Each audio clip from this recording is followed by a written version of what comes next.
Welcome to Swami Vivekananda institute. और आज के इस वीडियो लेक्चर में हम कवर अप करने जा रहे हैं मेमोरी के टॉपिक को और मेमोरी के टाइप्स के टॉपिक को। ठीक है, मेमोरी से रिलेटेड मॉडल मैंने जितने भी इंपॉर्टेंट है जहाँ से क्वेश्चन आते हैं वो सारे इससे पहले वाले वीडियो लेक्चर में कवर अप किए हैं। तो अगर आपने वो क्लास नहीं देखे हैं तो ये क्लास देखने से पहले एक बार उनको देख लीजिएगा ताकि आज की क्लास आपको अच्छे से समझ आए। ठीक है, तो चलते बात करेंगे मेमोरी की। आज की क्लास में हम क्या पढ़ेंगे, मेन एजेंडा है आज की क्लास का मेमोरी के टाइप्स की, कि जो लॉन्ग टर्म मेमोरी है उसके कितने टाइप्स है, इसके अलावा जो सेंसरी मेमोरी है उसके अलग अलग कुछ एक टाइप्स हैं जिनके बारे में मैं आप लोगों को आज बताने वाली हूँ। तो होपफुली आप बहुत अच्छे से समझेंगे और क्लास बहुत इंटरेस्टिंग और बहुत अंडरस्टैंड होने वाली है।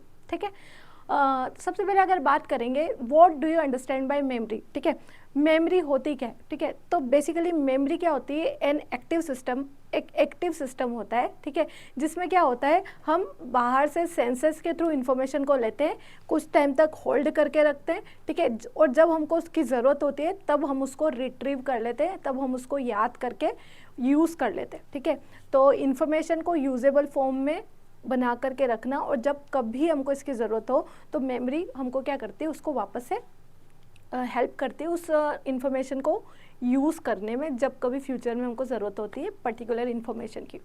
होपफुली आप लोगों को मेरी बात समझ आ रही होगी। ठीक है, तो मेमोरी का मैंने आपको अभी डेफिनेशन बताई, चलते हैं मेमोरी के टाइप्स की तरफ। ठीक है, मेमोरी के टाइप्स आपको पढ़ाऊँ उससे पहले एक बार इसकी डेफिनेशन पे नज़र डाल लेते हैं। ये मैंने पहले पढ़ा दिया है लेकिन हम एक बार और इसको अच्छे देखेंगे। ये देखें, मेमोरी क्या है, एक एक्टिव सिस्टम है। क्या है मेमोरी, एक एक्टिव सिस्टम है दैट रिसीव इन्फॉर्मेशन को रिसीव करती है, इस इंफॉर्मेशन को किसके फॉर्म में रखती है, यूजेबल फॉर्म में बनाती है, और फिर क्या करती है, इसके बाद में इसको स्टोर करती है और तब हमको हेल्प कर देती है जब हमको इसको रिट्रीव करने की ज़रूरत होती है। ठीक है, इन्फॉर्मेशन को रिसीव करना, होल्ड करना और रिट्रीव करना, ये पूरा सिस्टम किसका होता है, आपका मेमोरी का। होपफुली आप लोगों को बात समझ आ रही होगी। मेमोरी मतलब स्मृति, इसको हिंदी में बोलते हैं। Getting the point. ठीक है, अब बिफोर मैं आपको लॉन्ग टर्म मेमोरी के टाइप्स पढ़ाऊँ उससे पहले थोड़ा सा बेसिक नॉलेज आपको दे देते हैं। बेसिक नॉलेज ये है कि सबसे पहले जो आपकी इंफॉर्मेशन होती है, देखिए ध्यान से सुनिएगा, जो आपकी पहली बार इंफॉर्मेशन होती है वो सेंसरी मेमोरी में होती है। ठीक है, याद रखिएगा, जो आपको एटकिंसन एंड शिफ्रिन मॉडल मिला था उसके अनुसार मेमोरी इंफॉर्मेशन प्रोसेस का जो टर्म है मेमोरी वाइज वो ये है।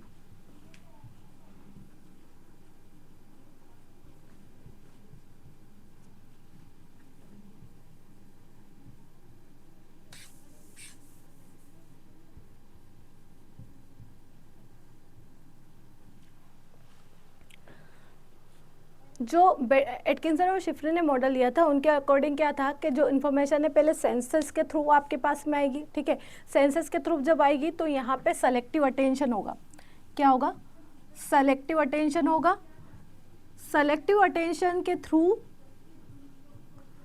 वो मेमोरी आपके पास में कहाँ जाएगी, शॉर्ट टर्म मेमोरी में। सेलेक्टिव अटेंशन के थ्रू वो मेमोरी आपके पास कहाँ जाएगी, शॉर्ट टर्म मेमोरी में। ठीक है, अब शॉर्ट टर्म मेमोरी में क्या होता है, इन्फॉर्मेशन कुछ सेकेंड्स के लिए रहती है, 15 से 30 सेकेंड्स के लिए। ठीक है, 15 से 30 सेकेंड के लिए शॉर्ट टर्म मेमोरी में रहेगी, और अगर शॉर्ट मेमोरी इन्फॉर्मेशन बहुत ज़्यादा इंपॉर्टेंट है तो वो शॉर्ट टर्म से थोड़े से एफर्ट्स के बाद में शॉर्ट टर्म मेमोरी से कहाँ चल जाती है, लॉन्ग टर्म मेमोरी में इन्फॉर्मेशन चली जाती है। Getting my point. ठीक है, तो बेसिकली नंबर 1 सेंसरी इन्फॉर्मेशन में मेमोरी में जाती है, नंबर 2 शॉर्ट टर्म मेमोरी में, और नंबर 3 लॉन्ग टर्म मेमोरी में आपके पास इन्फॉर्मेशन जाती है जहाँ पे वो बहुत ज़्यादा टाइम तक रिटेन होकर के रह सकते हैं, बहुत ज़्यादा टाइम तक होल्ड करके रखी जा सकती है लॉन्ग टर्म मेमोरी में इन्फॉर्मेशन को। ठीक है, अब आगे जब हम बात करेंगे तो आपको याद रखना है कि यहाँ पे 2 इंपॉर्टेंट टर्म यूज़ होती है। मैं आगे जाती हूँ, लॉन्ग टर्म मेमोरी को आपको अभी समझाऊंगी, बट इसमें 2 वर्ड जो है वो एग्जाम में आते हैं आपके, तो आप यहाँ पे ध्यान से समझने की कोशिश कीजिएगा कि एक बात हो जाती है आपकी,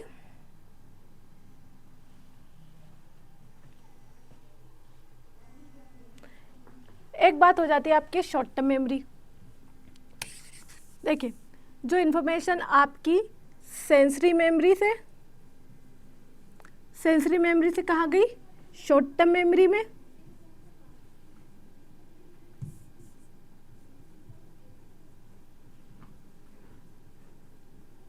ठीक है, अब शॉर्ट टर्म मेमोरी में क्या होता है, आपका मेंटेनेंस रिहर्सल होता है। क्या होता है? मेंटेनेंस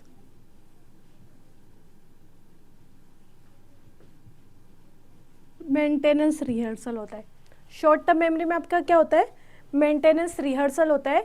और जब मेंटेनेंस रिहर्सल की बात होती है तो याद रखिएगा, जब हमें किसी इंफॉर्मेशन को ज़्यादा टाइम तक याद रखना है, ठीक है, तो हम क्या करेंगे, और वो इतनी ज़्यादा इंपॉर्टेंट नहीं है कि उसको लॉन्ग टर्म मेमोरी में भी भेजा जाए, लेकिन आज के लिए, अभी के लिए वो बहुत ज़्यादा ज़रूरी इन्फॉर्मेशन, तो हम क्या करेंगे, शॉर्ट टर्म मेमोरी में उसको बार बार रिवाइज करेंगे, बार बार रिपीट करेंगे। तो शॉर्ट टर्म मेमोरी में इन्फॉर्मेशन को बार बार रिपीटेड मोड में ही ध्यान रखना, ठीक है, वो होता है आपका मेंटेनेंस रिहर्सल, ठीक है। और जब मेंटेनेंस रिहर्सल बहुत बार होगा शॉर्ट टर्म मेमोरी में, तो फिर वो इन्फॉर्मेशन किसका पार्ट हो जाती है? लॉन्ग टर्म मेमोरी का। और जब लॉन्ग टर्म मेमोरी का वो हिस्सा बनती है, ठीक है, तो उसको बोलते हैं इलेबोरेटिव रिहर्सल, ठीक है। शॉर्ट टर्म मेमोरी से लॉन्ग टर्म मेमोरी में इन्फॉर्मेशन का ट्रांसफर किसके थ्रू होता है? इलेबोरेटिव रिहर्सल के थ्रू। आपको याद रखना है ना। लॉन्ग टर्म मेमोरी में कैसा जाएगा? लॉन्ग टर्म मेमोरी, ठीक है। तो लॉन्ग टर्म मेमोरी में किसके थ्रू जाएगा? याद रखेगा, इलेबोरेटिव रिहर्सल के थ्रू, है ना। इलेबोरेट कर रहे हैं आप बेसिकली इन्फॉर्मेशन को। तो ये इंपॉर्टेंट टर्म्स है, आप लोग याद रखिएगा, ये एग्जाम में आता है क्वेश्चन, ठीक है।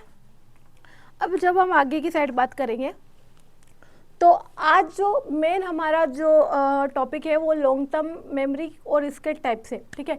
तो लॉन्ग टर्म मेमोरी वो मेमोरी होती है जिसमें कोई भी इंफॉर्मेशन, इवेंट, फैक्ट बहुत ज़्यादा टाइम के लिए, अधिकतम कितने वक्त के लिए? पूरी लाइफ के लिए भी वो इवेंट आपको याद रह सकते हैं, तो वो होती है आपकी लॉन्ग टर्म मेमोरी।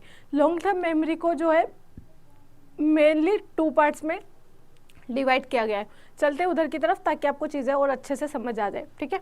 ये देखें यहाँ पे, ये मैंने आपको समझा रखा है, एनकोडिंग, स्टोरेज और रिट्रीवल, ठीक है। एनकोडिंग मतलब क्या होती है? जब सेंसेस के थ्रू इन्फॉर्मेशन आपके ब्रेन में पहुँचती है पहली बार। दूसरी बार याद रखेगा, स्टोरेज वो जगह होती है जहाँ पे इंफॉर्मेशन होल्ड करके रखते हैं हम लोग, ठीक है। और जब हमें उस इन्फॉर्मेशन की ज़रूरत होती है, लाइक जब एग्जाम में गए, क्वेश्चन याद किए आपने, बहुत मेहनत से टॉपिक्स याद किए, ठीक है, आपके दिमाग में स्टोर हो गए, अब आप एग्जाम में गए और आपको उन आंसर को वापस से लिखना है, तो आप जो याद करके आंसर को लिख रहे हो ना, वो होता है रिट्रीवल, ठीक है। चलते हैं आगे की तरफ। अब है ना, टाइप्स ऑफ मेमोरी में सबसे मेन बात है कि ह्यूमन मेमोरी जो है वो मेनली 3 प्रकार की होती है, ठीक है। कौन कौन सी मेमोरी हुई? मेनली है ना सेंसरी मेमोरी। अच्छा, इसकी कैपेबिलिटी कितनी होती है? लेस देन 1 सेकेंड, 1 सेकेंड से कम टाइम तक आप में इसमें इंफॉर्मेशन सेव रहती हो। डन। उसके बाद में बात करते हैं नंबर 2 पे, शॉर्ट टर्म मेमोरी। अच्छा, शॉर्ट टर्म मेमोरी का एक पार्ट होता है वर्किंग मेमोरी। अच्छा, इसका स्पॉन कितना होता है? अटेंशन स्पॉन इसका कितना होता है? 1 मिनट से कम का होता है, लेकिन मैक्सिमम 15 से 30 सेकेंड हो सकता है, ठीक है। क्लियर? बात समझ आ गई? ओके। तो शॉर्ट टर्म मेमोरी का एक्टिव सिस्टम, जब शॉर्ट टर्म मेमोरी में एक एक्टिव सिस्टम होता है, शॉर्ट टर्म मेमोरी में जो इन्फॉर्मेशन है वो एक्टिवली वर्क करती है, तो उसका पार्ट है, शॉर्ट टर्म मेमोरी का ही पार्ट वर्किंग मेमोरी होता है, ठीक है। जब शॉर्ट टर्म मेमोरी से हम कुछ ना कुछ, शॉर्ट टर्म मेमोरी के थ्रू बहुत सारे काम होते हैं, लाइक रिहर्सल, मेंटेनेंस रिहर्सल हो गया, इन्फॉर्मेशन को थोड़े टाइम के लिए होल्ड कर रही है, ठीक है, इन्फॉर्मेशन को थोड़े टाइम के लिए भूल रही है, ठीक है। तो ये सारे काम शॉर्ट टर्म मेमोरी के हैं, और शॉर्ट टर्म मेमोरी में का जो एक्टिव पार्ट है उसको वर्किंग मेमोरी कहते हैं, ठीक है। इसका स्पैन कितना है? Less than 1 minute. डन। चलिए चलते हैं आगे की तरफ। आगे की तरफ जब बात करेंगे तो यह है long term memory. Long term memory जो होती है वो आपकी लाइफ टाइम होती है, हमेशा हमेशा के लिए याद रखते हैं, ठीक है। क्लियर? अब जब लॉन्ग टर्म मेमोरी की हम बात करते हैं तो लॉन्ग टर्म मेमोरी के 2 टाइप्स होते हैं। कितने टाइप्स हुए? There are 2 types of long term memory. First हो गया आपका डेक्लेरेटिव मेमोरी, और सेकेंड हो गया आपका नॉन डेक्लेरेटिव मेमोरी, ठीक है। डेक्लेरेटिव मेमोरी को हम एक्सप्लिसिट मेमोरी भी कहते हैं, ठीक है। ये डेक्लेरेटिव मेमोरी दोनों एक ही टाइप है, ठीक है। और जो आपका इम्प्लिसिट मेमोरी है इसको नॉन डेक्लेरेटिव मेमोरी भी कहते हैं,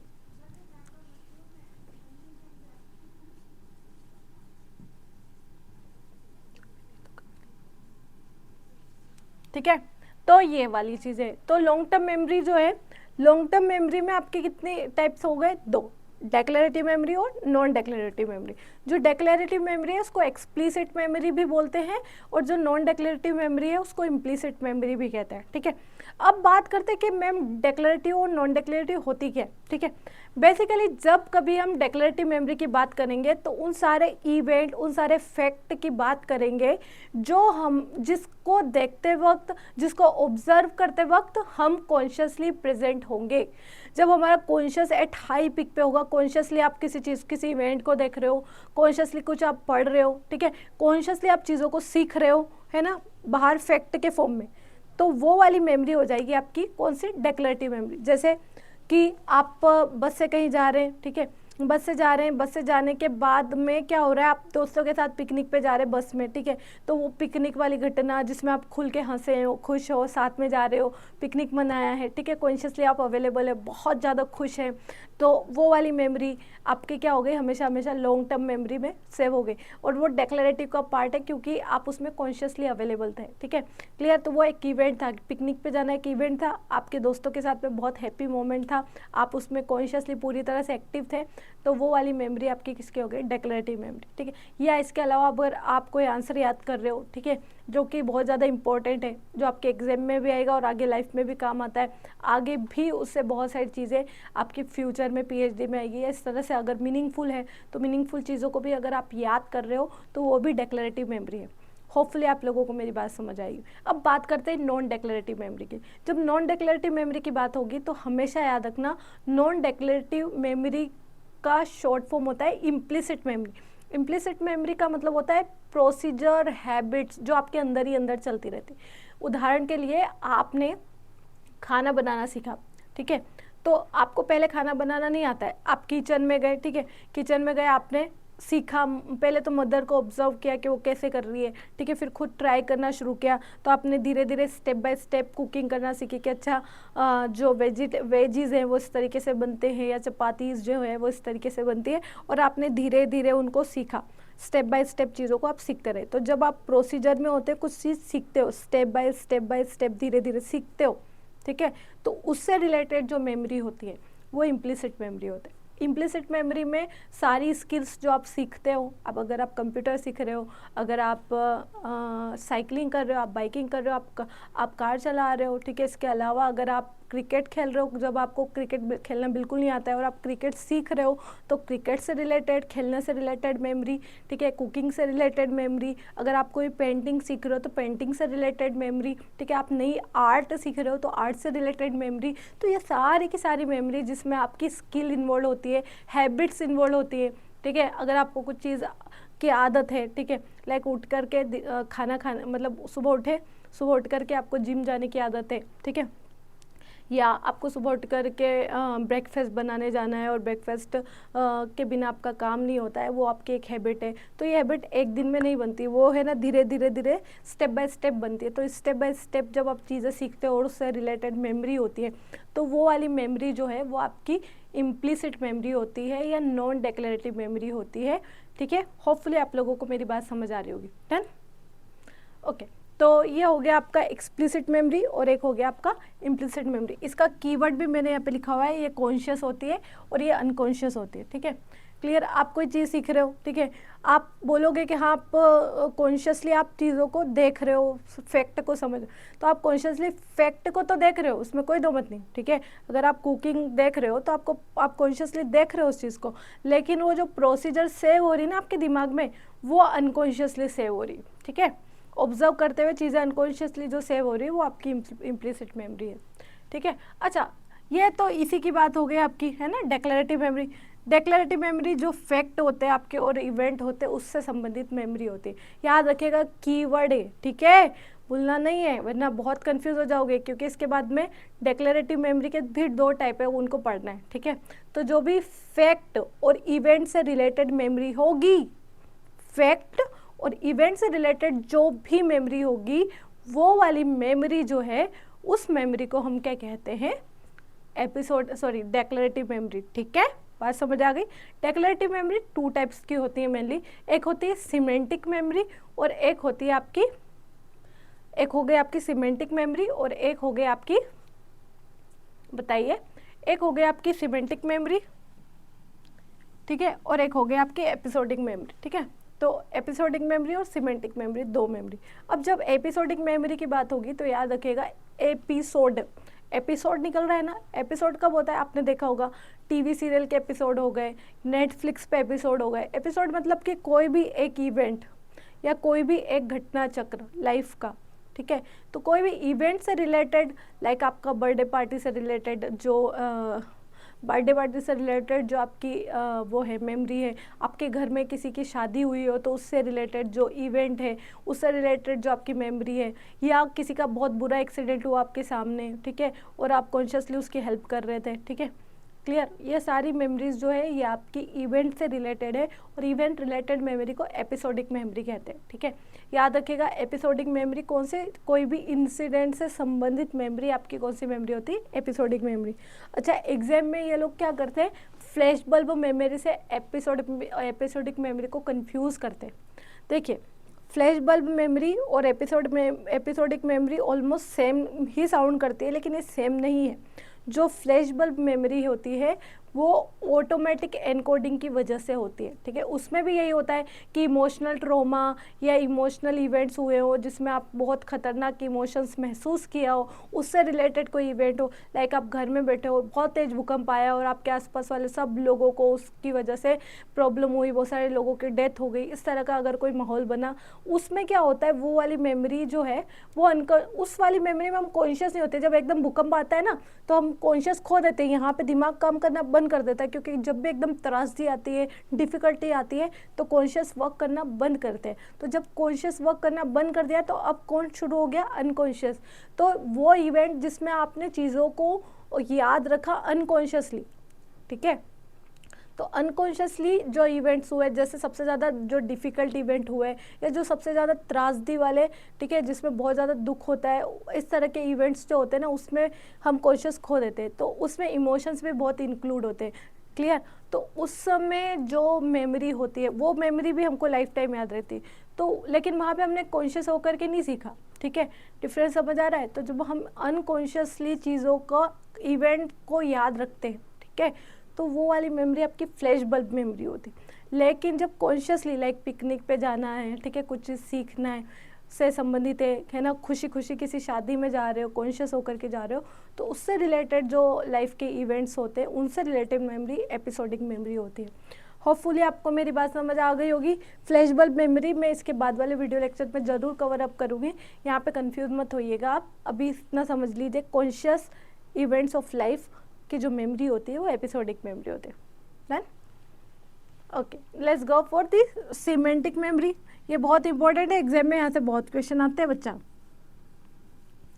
अब जब हम सिमेंटिक मेमोरी की बात करेंगे तो सिमेंटिक मेमोरी वो मेमोरी जो फैक्ट और नॉलेज पे बेस्ड होती है। ठीक है, आप कुछ किताब पढ़ रहे हैं उससे रिलेटेड फैक्ट हो गए, दुनिया में करंट अफेयर्स देख रहे हो, करंट अफेयर्स से रिलेटेड जितने फैक्ट हो गए, ठीक है, नॉलेज से रिलेटेड जितने फैक्ट्स हो गए, फैक्ट की जो मेमोरी होती है वो आपकी सिमेंटिक मेमोरी होती है। ठीक है, होपफुली आपको मेरी बात समझ आई होगी। ठीक है, तो अगर इसको एक बार शॉर्ट में आप देखें तो देखिए इसको,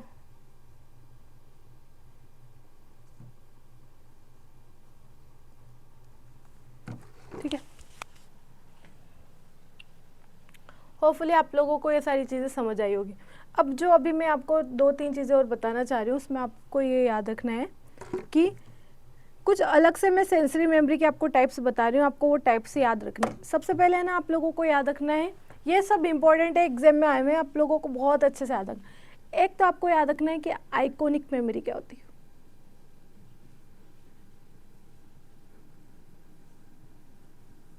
ठीक है, नंबर 2 पे हम याद रखेंगे एडिटिक मेमोरी क्या होती है। नंबर 2 पे हम लोग याद रखेंगे कि एडिटिक मेमोरी क्या होती है।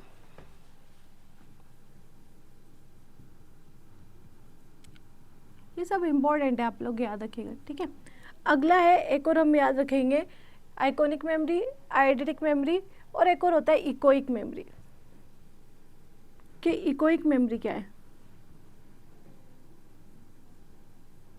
ठीक है, इन 3 मेमोरीज की हम बात करेंगे। ठीक है, उसके बाद में कल हम फ्लैश बल्ब मेमोरी के बारे में भी थोड़ा अच्छे से डिटेल में समझेंगे। ठीक है, तो जब हम आइकॉनिक मेमोरी की बात करते हैं, ठीक है, और इडेटिक मेमोरी की बात करते हैं तो याद रखिएगा आइकॉनिक मेमोरी आपकी विजुअल मेमोरी है। क्या है? Visual memory. अच्छा, विजुअल मेमोरी क्या होती है वो भी सुनिए। आपके सामने से कोई कार गुजरी अचानक से, ठीक है, लेस देन 1 सेकेंड के लिए, ठीक है, आपका ध्यान नहीं था, बस आपने एक झलक उसकी देखी और वो निकल गई, तो वो जो झलक आपके दिमाग में बनी, उसकी जो इमेज बनी है ना, उसको देखने के बाद जो उसकी इमेज बनी, आइकॉन से याद रखिएगा, आइकॉन बन जाना। आइकॉन समझ आता है ना, किसी भी चीज़ का आइकॉन मतलब उसका इमेज है, उसका चित्र, ठीक है, या उसका visual representation. Getting my point? तो आइकॉनिक मेमोरी वो मेमोरी होती है जो लेस देन 1 सेकेंड के लिए आपके दिमाग में रिफ्लेक्ट होती है। क्लियर बात समझ आई? तो लेस देन 1 सेकेंड इसका मतलब फ्रैक्शन ऑफ अ सेकेंड बोल सकते हैं, ठीक है। तो आइकॉनिक मेमोरी विजुअल मेमोरी है जिसका स्पान कितना होता है? फ्रैक्शन ऑफ अ सेकेंड, याद रखिएगा, बहुत इंपॉर्टेंट। इसी तरह से एडिटिक मेमोरी जो है ना वो भी विजुअल मेमोरी है, लेकिन एडिटिक मेमोरी और आइकॉनिक मेमोरी में डिफरेंस ये होता है कि एडिटिक मेमोरी में जो विजुअल इन्फॉर्मेशन है वो ज़्यादा टाइम तक याद रहती, 30 सेकेंड तक के लिए याद रखती है। कितने सेकेंड तक याद रखेगी? इसमें कितना याद रखेगी? फ्रैक्शन ऑफ सेकेंड याद रहेगी, ठीक है, और इसमें कितनी याद रहेगी? 30 सेकेंड तक याद रहेगी, है ना, ऑलमोस्ट 30 सेकेंड्स, ठीक है। तो है क्या? ये भी एक विजुअल मेमोरी है, मतलब कि आइकॉनिक मेमोरी और विजुअल मेमोरी दोनों ही आइकॉनिक मेमोरी और एडिटिक मेमोरी दोनों ही विजुअल मेमोरी है, ठीक है, लेकिन दोनों के स्पान अलग अलग है। उसका स्पान है फ्रैक्शन ऑफ सेकेंड, मतलब कि लेस देन 1 सेकेंड, और इसका रहता है 30 सेकेंड तक आप किसी विजुअल इन्फॉर्मेशन को याद रख पा रहे हो। अगर आपकी कैपेबिलिटी है उस लेवल पे मेमोरी सिस्टम की, देन उसको हम बोलेंगे एडिटिक मेमोरी। होपफुली आपको बात समझ आई होगी। अब बात करते हैं इकोइक मेमोरी की। इकोइक मेमोरी जैसे कि नाम से पता चल रहा है, इको मतलब कि जो ऑडिटरी मेमोरी होती है आपकी, है ना, ठीक है। अब ये जो ऑडिटरी मेमोरी होती है, मतलब जो कुछ आपने सुना, सुनने से संबंधित जो मेमोरी होगी वो आपकी ऑडिटरी मेमोरी होगी, और इसका स्पान आपको याद रखना है 2 से 4 सेकेंड के लिए, 2 to 4 सेकेंड्स की। तो 2 to 4 सेकेंड्स के लिए जो मेमोरी होती है आपकी, और आप सुनने से रिलेटेड, जैसे आपने कोई साउंड सुना तो 2-4 सेकेंड तक आपको याद रहा, ठीक है। फिर अगर आपने उस पर ध्यान नहीं दिया या शॉर्ट टर्म मेमोरी या लॉन्ग टर्म मेमोरी का वो पार्ट नहीं बना तो वो वहीं पे इन्फॉर्मेशन खत्म हो जाएगी, ठीक है। तो ये होती है आपकी इकोइक मेमोरी। होपफुली आपको इकोइक मेमोरी समझ आ गई होगी, आइकॉनिक समझ आ गई होगी, विजुअल मेमोरी समझ आई होगी। तो ये सब आपको अच्छे से याद रखना है। इसके बाद में नेक्स्ट वीडियो लेक्चर में हम फॉरगेटिंग के बारे में बात करेंगे, फ्लैशबल्ब मेमोरी के बारे में बात करेंगे। तो बने रहिए स्वामी विवेकानंद चैनल के साथ में। और अगर आपकी नेट JRF साइकोलॉजी से रिलेटेड कोई भी क्वेरी है तो आप नीचे कमेंट सेक्शन में मेंशन कर सकते हैं। डेफिनेटली आपको उस बारे में हेल्प किया जाएगा। और टाइम बहुत कम है, प्रीवियस ईयर क्वेश्चन पे अच्छे से ध्यान दीजिएगा। यहाँ पे भी मैं आपको नेक्स्ट क्लास में विस्मरण करवाऊंगी। विस्मरण मतलब फॉरगेटिंग। इसके साथ साथ हम PYQs की सीरीज़ भी करेंगे, तो आप इस चैनल पे जुड़कर भी PYQs को सॉल्व कर सकते हैं मेरे साथ में, ठीक है। तो तब तक के लिए बने रहिएगा हमारे साथ में। Thank you so much for watching and keep learning, और ऑल द बेस्ट।